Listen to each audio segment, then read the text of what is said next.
We are now moving over. We bring you the issuers and we bring you the analysts and the forecasters. You get the full gamut when you come to the Global Mining Symposium. And with that in mind, we're going to switch from uprising, up and coming CEO like Stephen Stewart. We're moving over to Jeffrey Christian now, who is managing partner for CPM Group. CPM does some of our industry's best research in forecasting on commodity prices. So looking forward to this conversation. Jeffrey will be sitting down with Henry Lazenby. Henry is one of our newer additions to our world-leading editorial staff. Henry's an international journalist with over 10 years of experience, heading up North American-focused resource news desk for different multinational media houses. Back in his native South Africa, Henry was an award-winning community journalist before the B2B market exposed him to mining, and he got hooked. The rest was history, as they say. As a comment to Toronto soon became permanent.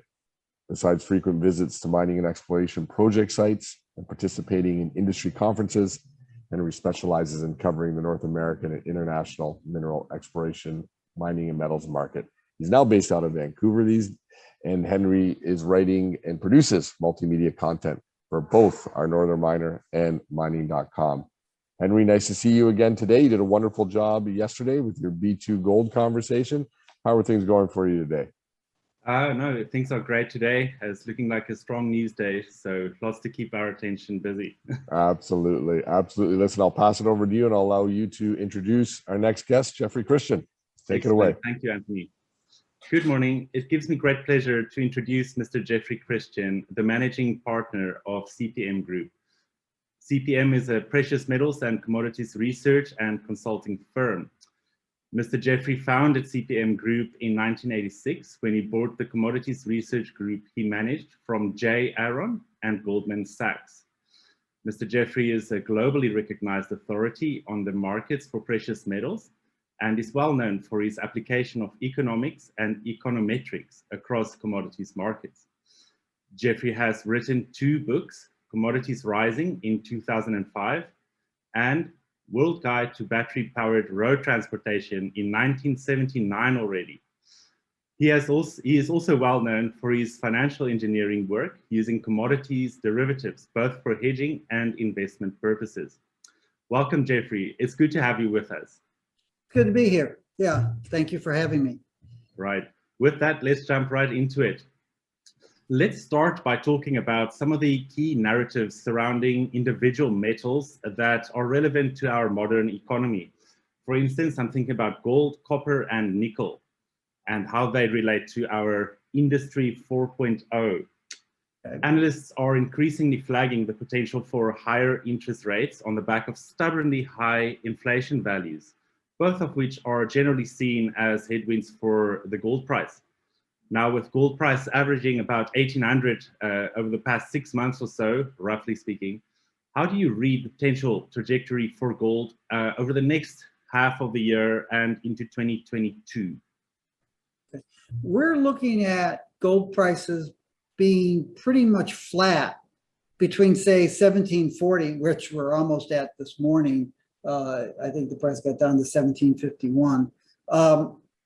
Between, say, 1740 and 1900 for most of the next 5 quarters. So the price of gold has risen very sharply since 2016. It hit a peak in August of last year, 2020. It came down into January, and it's basically traded in that range that I just specified since January.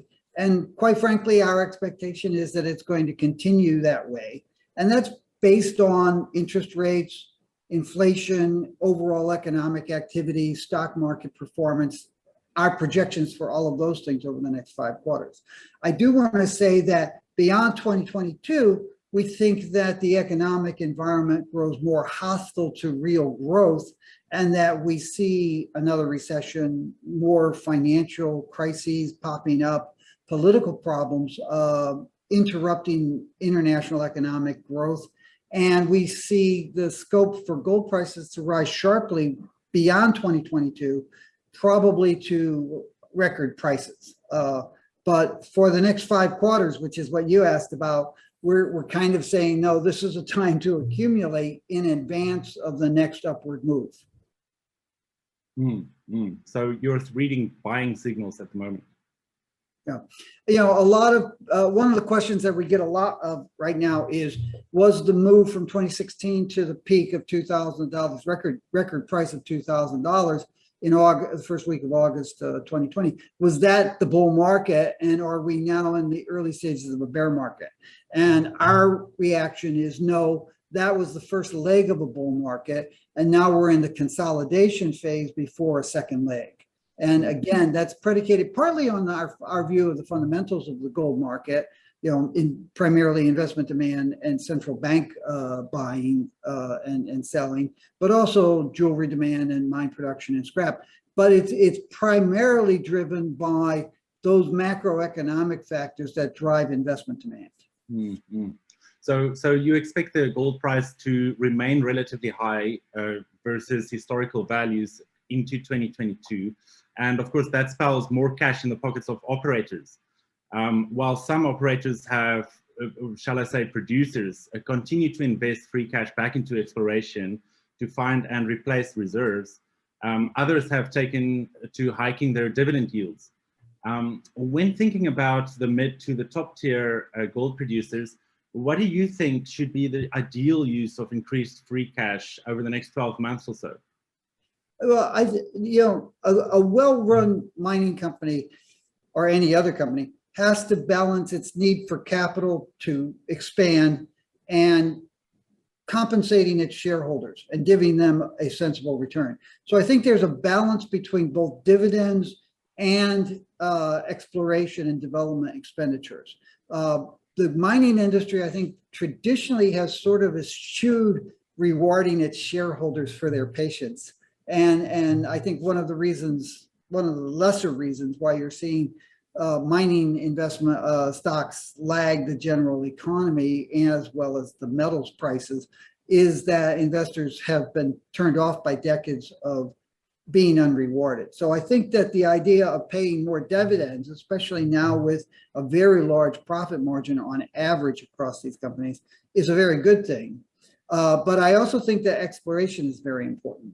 Now, we've done some work in the past that shows that the amount of money being spent on exploration is not nearly as great as a lot of people think, because they tend not to adjust their inflation, their exploration expenditures for inflation.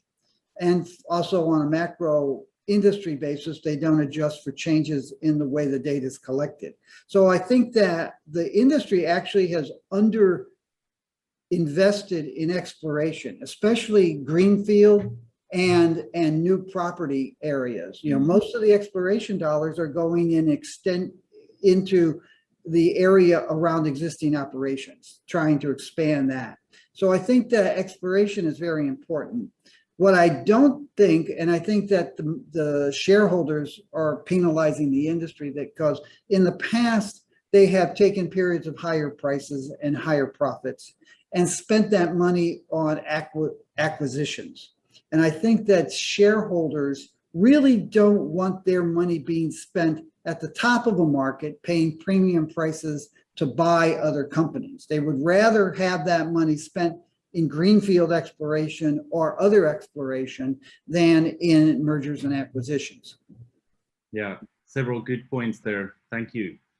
We'll talk about exploration just a little while further. Let's turn to copper. It has certainly been an eventful year to date. After reaching record levels in May, the metal used widely in construction and green energy related infrastructure has retreated and then bounced around in a tight range. Geopolitical developments in South America have certainly had influence on the price level, but it appears to me that China is seemingly having the final say. Would you please unpack the copper price narrative for us a little, and perhaps as a second part of that question, share with us what you expect the copper price will do towards year end and also into 2022?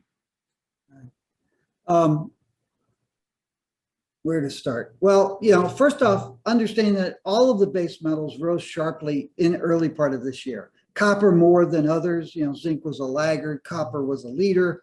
And since May or so, we've seen prices kind of move sideways to the lower for some metals.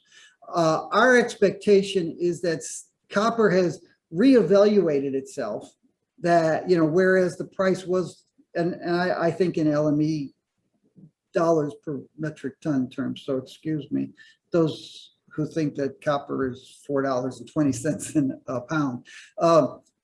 Copper has gone from around 6,000, 6,500 per metric ton over the last several years to over 9,000.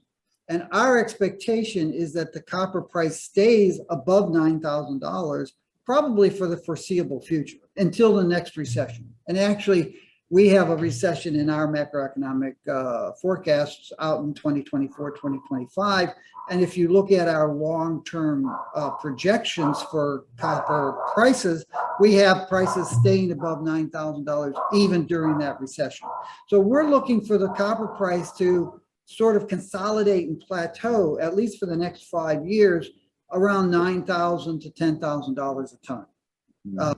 That's our expectation on the prices. Yes, obviously, resource nationalism and domestic political issues and international political issues will continue to weigh on copper supply and demand. And China, as a growing part of the economy that uses the lion's share of copper, will be continually important. And the fact was that, yes, they bought copper low and then they sold it high, late last year and in the middle of this year. So they're very savvy in terms of buying copper when they thought that the price was low and they thought that demand would rise. And then when they saw that the demand was rising, but perhaps not as forcefully as they had thought because of problems in the auto industry and elsewhere, they sold some of their excess inventories. We look at copper, there's the short-term view, which is the next 2 years or so. And as I said, we see it plateauing. And then on the long-term view, we look at copper and it's going to be powering the electrification. We think that there is perhaps some over-enthusiasm about how fast we move to electric vehicles, which is maybe creating a little bit of froth in the copper price. And we also think that there's an underestimation about the amount of reserves and resources that are available to meet future demand. It's there. There's no geological constraint to finding the copper that we will need in the future. They're all man-made constraints in terms of politics and economics and management. That's very interesting. I'm sure there's actually a lot more to unpack there, but we don't have time today. These are the headlines, yeah. These are the headlines, you're right. So given an expected relatively higher copper price into next year, do you think high copper prices in general have the ability to threaten the global energy transition and perhaps coupled to that, the global post-pandemic economic recovery? I think copper is probably one of the lesser important factors. The reality is, and the International Energy Agency has been doing a lot of work, and they've been coming out with a lot of reports. And I saw one headline yesterday that suggested that the move toward electric vehicles and solar power and wind power requires infrastructure expenditures on a global basis in excess of $170 trillion. And when we look at the move to electric vehicles and the move towards solar power and wind power and nuclear power, let's be honest, you got to have that in there if you want to reduce carbon dioxide. When we look at that, one of the constraints, we don't see copper as a major constraint to a rapid transition to a new energy environment. What we see is capital constraints for development, not only of the mines to supply the raw materials, but for all of that stream of companies that make all of those types of equipment. As well as, we see 3 major headwinds for electric vehicles, 4, if you throw in the one that I'll mention fourth. The first one is capital constraints, capital formation constraints for the companies that are needed to build everything to make that transition happen. The second one is insufficient electricity supplies. You know, you have brownouts at existing levels when we have 2% and now 4% and 5% of electric vehicles. And if you try to make a rapid transition to 30% or 50% market share of electric vehicles, there's simply not enough electricity in most parts of the world to do that. And it's be a massive investment, again, to get there by 2030 or whenever your target price is. So, you know, we always talk about the aspirational goals of producers and CEOs of governments and CEOs of auto companies, as opposed to a realistic scenario for that transition. The third thing is stable grids. And the fourth thing is political and social backlash. You know, if you look at electric vehicles and you consider the carbon dioxide generated, lithium mining, processing lithium ion batteries, generating fuel, electricity, which mostly still comes from coal and oil and natural gas. And you look at the total carbon dioxide output of an electric vehicle versus a petroleum burning vehicle, it's roughly equivalent. And you have half of the electric vehicles that were bought last year were bought by people who are worried about climate change. And if they should wake up to the fact that while electric vehicles have a lot of environmental benefits, they're not going to significantly reduce carbon dioxide and slow climate change until you have green electricity from solar, wind, and nuclear, sorry to say. You could have a real backlash. Sort of like the backlash you saw in Europe after the European Union said, "Oh, let's all move to diesel fuel because it's cleaner than petrol," only to find out that it wasn't cleaner. And a lot of people said, "Thanks, I just spent a premium for my diesel vehicle. Thank you very much." So I think that you have a risk of political and social backlash if half of the people that want to buy electric vehicles say, "Wait a second, this doesn't solve our problem." Yeah. Very interesting. We'll get back to the electric vehicle paradigm in just a second. I just want to touch on nickel as well, since it's such a relevant element in making lithium-ion batteries. So the Northern Miner has interacted with several analysts that expect strong production growth for nickel, most notably stemming from China's H-pole developments in Indonesia. Do you expect the rising supply to put a lid on any potential further nickel price growth? And otherwise, amid the otherwise super strong fundamentals for the metal? Yeah, we're looking for some decline, maybe 3 or 4% next year in nickel prices from where they are this year. They're very high. They've risen to very high levels this year, along with everything else. And we think that the nickel price, you know, we're looking for copper to move sideways. We're looking for nickel to move somewhat lower over the next couple years. And that is partly an issue of increased supply. And it's also partly an issue of part of the strength this year was building nickel inventories that had been drawn down during the recession. And we think that you could see some reduction in fabrication demand growth, not fabrication demand volumes, but the growth rate of fabrication demand, and also some waning of investor enthusiasm. If I look at nickel and I look at manganese, and I look at electric vehicle batteries that need high purity nickel sulfate and high purity manganese sulfate, and I look at the total nickel market and the total manganese market, I do think there'll be some upward pressure on nickel prices, but the real increase will be the price of that chemical, which is high purity nickel sulfate. And I look at manganese, and high purity manganese sulfate is a very small, like 1% of the market now. And depending on how fast electric vehicles come along and whether or not they're still using high purity manganese sulfate, it might become 5% of the manganese market. So the real money to be made, I think, is not in manganese mining, which will continue to be dominated, manganese ore and ferromanganese will be continued to be determined by iron and steel production, which are important and are expected to grow. But the real money for electric vehicles effect on manganese is that high purity manganese sulfate. You find someone who wants to make that outside of China, and that's probably the sweet spot.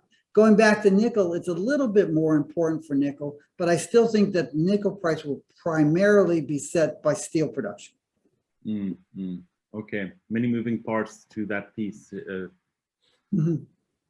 Okay, let's change gears. Let's talk about a few general industry trends. It appears to me as if the way miners raise capital has changed to some extent over the past several years. That is specifically quite visible when it comes to institutional investment and their role of capital formation pertaining to the juniors and mid-tiers. Many seem to have left the industry for greener pastures. Have you seen this trend, and could you unpack it a little bit for us, maybe talking about the general underperformance of mining equities versus some more vibrant sectors, perhaps let's say the technology sector? It appears the equities just go higher and higher without end. Also, dividend yields are not really comparable to other sectors, within the mining sector. And there appear to be some structural issues in the mining industry. Can you just please unpack some of your thoughts surrounding, how capital formation has changed over the past several years and what can be done about it? Right. We've done various projects looking at the role of institutional investments into the mining industry, both at the junior level and across the entire mining industry, including the mid-tier and the large people. And there are issues that are constraining investor enthusiasm toward the mining industry. And we talked about some of them earlier, the fact that the share prices haven't really performed as strongly as some people thought. The dividends historically have been relatively minor, and the mining executives have tended to focus on M&A and operations rather than their shareholder value. So I think that there are some factors that are causing institutional and non-institutional investors to pivot away from mining. But what we found was that there are a number of structural issues on the institutional investment side and the capital markets side and the equity side that are much more negative for investing in mining than anything specific to mining. And what they are they're specifically negative for investing in individual companies and in smaller companies. And I hate to say it, but even the largest gold mining companies market cap make them look like small cap companies for most of the largest asset, institutional asset managers. And I remember back in 2000 doing a study and saying, looked at the top 25 asset management companies in the world and said, if any one of them said, for something to be significant to me in my portfolio, I need to have 2% of my portfolio in that asset. And any one of the top 25 asset management companies in 2000 said, if I want to put 2% of my assets into the gold mining industry, I have to buy all of the shares of the top 10 gold mining companies, and I probably will not get to 2%. So they said, I'm sorry. And I remember being with the founder, creator of and executives of one of the largest gold mining companies and at the time. And one of the institutions that we were meeting with said, you have to understand you're a small cap company for me. And they were saying, and we had other clients who moved to asset management companies as the gold analyst or portfolio manager, only to find out that they couldn't really justify investing in those companies. So then they moved to a smaller asset management company. That was 2000. This is 21 years later. It's gotten the gap has gotten that much larger. And you've seen big structural changes on the institutional investor side. So they're moving away from saying, well, I've got 600 or 800 funds. How's each one performing? They're saying, okay, I've got 600 or 800 funds, and most of them have the same stocks in them. So when Barrick made a run at Newmont a few years ago, somebody said, oh, well, Evie Hambro's fund at BlackRock doesn't even own Barrick. And I said to one of my analysts, I said, is that true? He looked, he said, no, Evie's fund has Barrick, along with 64 other BlackRock funds. 5 of the 65 funds were run by people, and 60 of them were indexed funds or asset funds. Oh, well, Barrick is listed on the New York Stock Exchange, so it's in the it's on the TSX, so it's in that thing. And the senior management at institutional investors are saying, okay, we're under pressure from our investors to perform better. And quite frankly, a lot of indexed funds have been outperforming the human managed funds for most of the last few years. That's changed a little bit in 2019, 2020, so far in 2021. But over the last, say, 10 years, the indexed funds have beaten the funds that have brains on them. And so the senior management saying, okay, I got to get rid of my analysts. I got to get rid of my managed fund, humanly managed funds. I got to get rid of my trading desk. I've got to cut my costs because my clients, my investors, are complaining about my high fees for managed funds, where an index fund is a fraction of the cost to do it. Mm. So you've got this movement away from looking at individual companies, let alone mining companies or smaller companies, to index funds. And there's pressure on that. And then that feeds into the sell side too. So all of a sudden the institutions are saying, I'm paying you trading fees, but my portfolio managers are going on the computer and trading. Yeah, they're using your platform, but it's not like I've got a guy taking me golfing every week. There are no golf fees here. There are no dinners to pay for. Why am I paying such fees? Mm. So the buy side is under a lot of pressure and changing in ways that are negative to investing in individual companies. And the sell side is under financial pressure because the buy side is squeezing them. Mm-hmm. And all of that's really bad for investing in individual companies. And you have increasingly the equity markets moving from the place where corporations go for capital formation to the place where investors go to gamble. That's what it is. Yeah. And that has problems across the industries as well as mining. Yes. So by extension, then, where does this leave the industry actually today? What kind of problems is this paradigm creating, and what do you see as a solution? Yeah, there's an old saying, grant me the wisdom to see what I can change and what I can't change. And it's a kind of a negative number. It's yes, you have real issues when it comes to attracting institutional and individual investors to your company. And most of the problems and impediments to you succeeding in that are beyond your control, right? I mean, you can run the best mining company in the world and you might attract investors, and that's really the goal. But you have to understand that you're doing that in a contracting equity environment. So there's a lot of stuff that you can't control. You've got to figure out what you can control and maximize your performance in that area. Mm-hmm. And then you've got to also consider what are the future ways that I'm going to raise capital. And I don't know what that is. I mean, it's out there in the future someplace, and I don't think it's been. A lot of people think it's private equity. And I think private equity has a lot of problems. I tend to be a critic of a lot of things that private equity has done traditionally, and they're critics of me. So it's a mutual. All right. But a lot of people in the private equity side say it's the future is private equity, which spells all sorts of problems for the broader economic state of the world. Mm-hmm. All right. Well, the above being said about capital formation, have you picked up on any specific trends in the expenditures by juniors over the past 2 or 3 years? Have you seen budgets expanding or declining? Any observations on that front? Which budgets? I'm sorry, I didn't catch exploration budgets from junior sectors.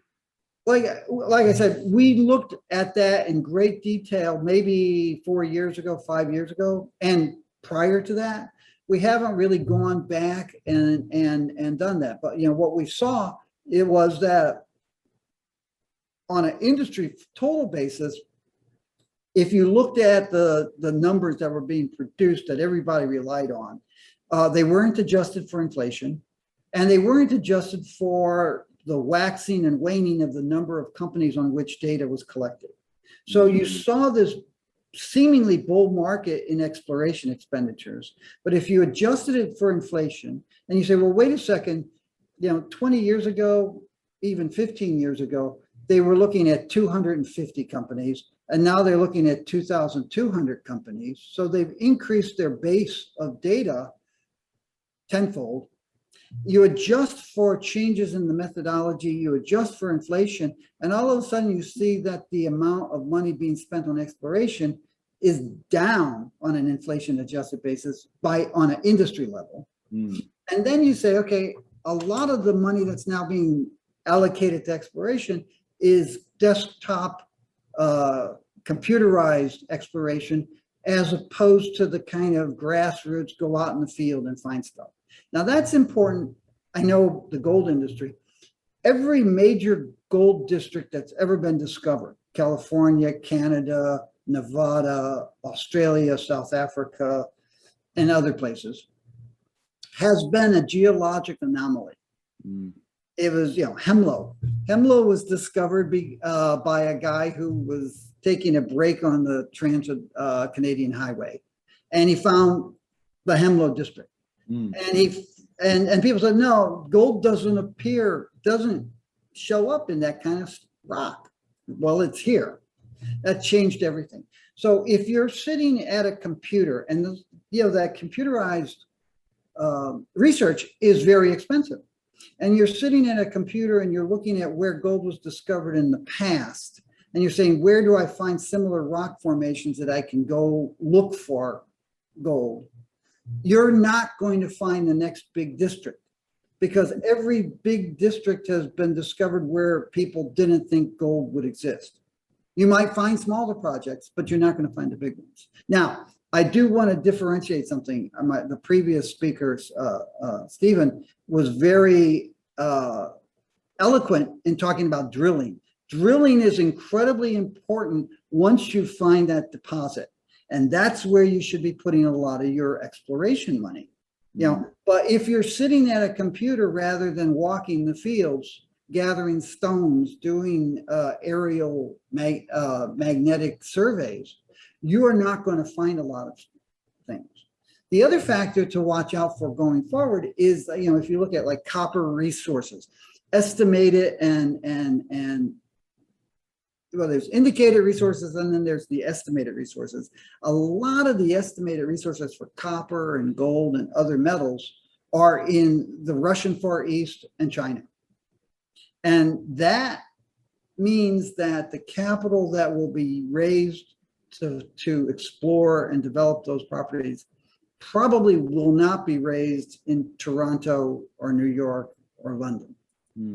So you've got a major geographic and political shift in the nature of the capital formation that's going to go into future exploration. Would you say the TSX's role as being the leading capital formation venue for global mining companies is somewhat on the wane? I think that the TSX will continue to be the major venue for equity raising for the mining industry for the foreseeable future. Right. But you have companies in China and Russia that will say, I'm not interested in Western exposure. And, frankly, I like the TSX. I think it's an incredibly efficient machine for raising capital for mining. And it has heads and shoulders above some of the other exchanges, which it will probably continue to do. But I'm just saying that a lot of future large discoveries will not be in geographic districts where are owned by people who want to list on Western exchanges. They will raise capital within their own jurisdictions, if you will. All right. Yeah. Certainly a lot to unpack there. Finally, let's just turn back to the suite of energy metals. many market commentators continue to be hyper bullish on the speed at which EVs do penetrate markets, displacing the traditional internal combustion engine driven vehicles. Mm-hmm. You've just earlier alluded to the fact that you don't share necessarily in this extreme optimism, shall I say effervescent of optimism almost. Can you just unpack why you feel that some of these penetration rates might be overestimated or overly bullish? Well, yeah, I spoke earlier, you know, and I have to say, I'm not anti-electric vehicle. I mean, I wrote the book on it in 1979. I studied it in 1970, electric vehicles in the 78. And, you know, my conclusion was these things need better batteries. Lithium ion batteries didn't exist back then. And they're decades away. So I'm getting into metals research. Mm-hmm. That's the theme of the book, is I'm getting into metals research because these things are decades away. And now I find myself haunted by my past. And that book is a collector's item on Amazon.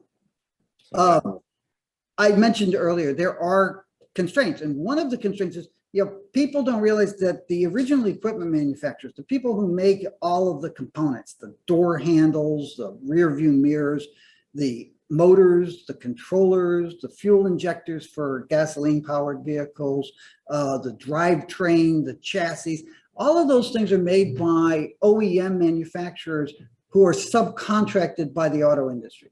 Auto industry, a lot of the auto companies are very large. They can borrow as much money as they want at very low interest rates, but they don't necessarily want to spread that wealth to their OEM component manufacturers, let alone the lithium miners and manganese miners, and then the people who make the lithium and the manganese sulfate and the cobalt sulfate.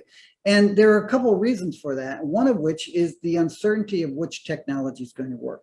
If you look at cobalt, 4 years ago, 5 years ago, there's this hysteria about cobalt. We need so much cobalt for batteries. And CPM Group was saying, look, you know, if there's a property that can mine cobalt for the next year or two, invest in it.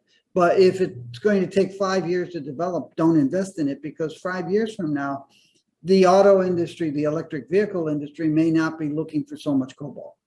And you went from 30% cobalt sulfate to 20% cobalt sulfate. So you lost a third of your projected demand, not real demand, but projected demand. All of a sudden, a third of it's gone.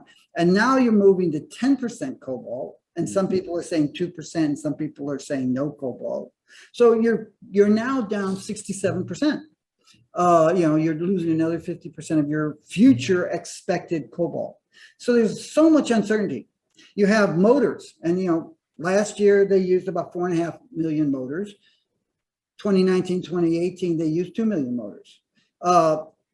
The auto industry executives, our president in the United States, people in Germany, France, and the UK, and China say, oh, we want 50% of the cars to be electric vehicles by 2030 and 100% by 2035. Okay, that means you need 50 million motors in the next 10 years. You need factories to make 50 million motors in the next 10 years. And you go to the motor manufacturers, auto industry says, I think I'm going to need 50 million motors in 10 years. So you need to build a lot of factories, tens of trillions of dollars of factories. You need to spend, build. And they say, okay, can I have an offtake agreement?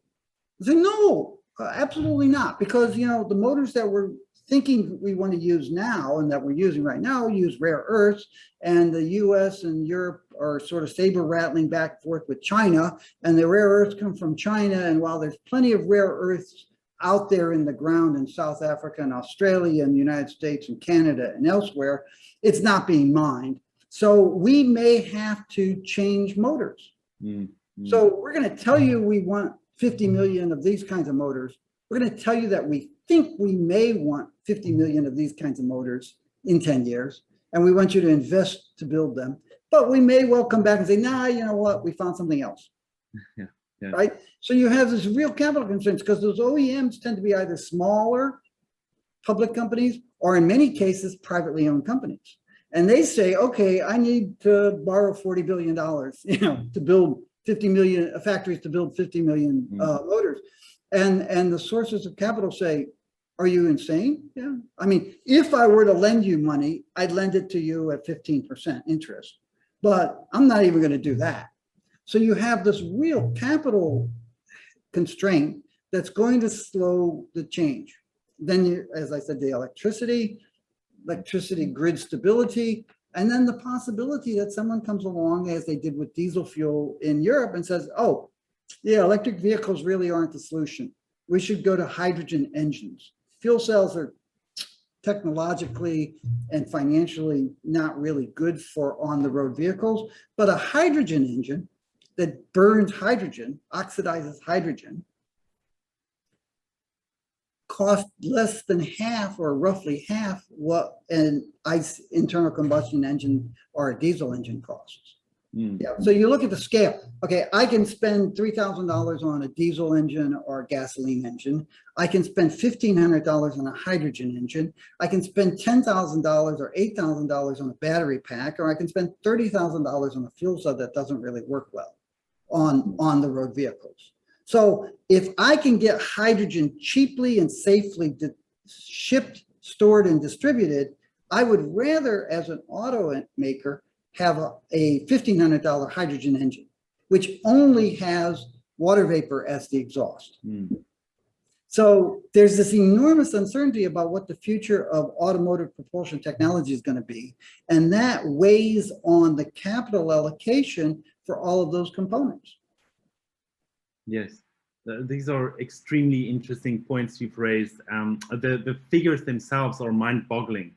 And I think it's healthy to have a healthy dose of skepticism about some of these projections that are being floated around. All right, we've got time for a few questions. I see there's one question. Mariam would like us to restate the name of the report by the IEA about the cost of 170 trillion on green energy resources. Is that possible for you to just grab that? The 173 came from a Bloomberg article. So the big report, I mean, the IEA has made several reports, and in recent presentations that we've done and reports that we've done, we've referred to different IEA reports, and they have a lot of ones. The really interesting one is the role of critical minerals in clean energy transitions. And it came out earlier this year. It's kind of thick. I have it on my desk because I haven't worked it all the way through. But that's a really important one because it looks at the metals supplies that may be required. There are some other reports that the IEA did earlier, like in February and in April and May, looking at future fuel sources. And those are really important. And we've used those in our presentations and our reports because it shows that by the, why we look at the IEA? Because the IEA is a real research company. It's supported by governments, and the governments say, tell us what we need to know, not what you think we want to hear. Okay. And that's radically different from someone who is not a real research company, but is promoting a position or a view or a company. The IEA has, by 2040, petroleum is still the major source of energy for the world. Natural gas is the second largest. Coal is the third largest, although it's actually declining by 2040. And renewables across the board are coming up, but they're a distant fourth. There's another report that the IEA came out with that said it went out to 2050. And by 2050, renewables have supplanted coal, and they're the third largest source of power, energy, close to natural gas, but most energy still comes from petroleum. And that's just the ugly reality. If somebody really wants it, they can reach out to me, and I will find those two IEA reports and send you information about them.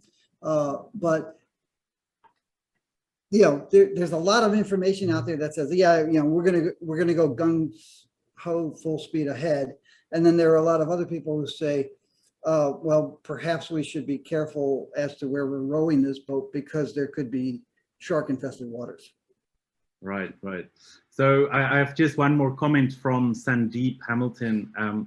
He said he fully agrees with drilling is the key to success in any exploration vis-a-vis computer. However, it's time to commit to. That's his opinion. All right, I think that's all we have time for with this session. Thank you very much for your time today, Jeffrey. I do appreciate it. You've given us a lot to chew on. Always a pleasure. Thank you. Have a good day. Fantastic conversation, Jeffrey and Henry. I think our audience can see why we like having Jeffrey on so much. I mean, running the full gamut there from investability into the mining sector from those institutional investors, which Jeffrey has access to, which is hard to always get a read on. Sometimes get a read on how that whole process works, into what's really going on with the EVs and that relationship between the auto manufacturers and the OEM. So some just very, very incredible insight there, Jeffrey. Thank you so much. You're welcome. Thank you, Henry. Take care, both.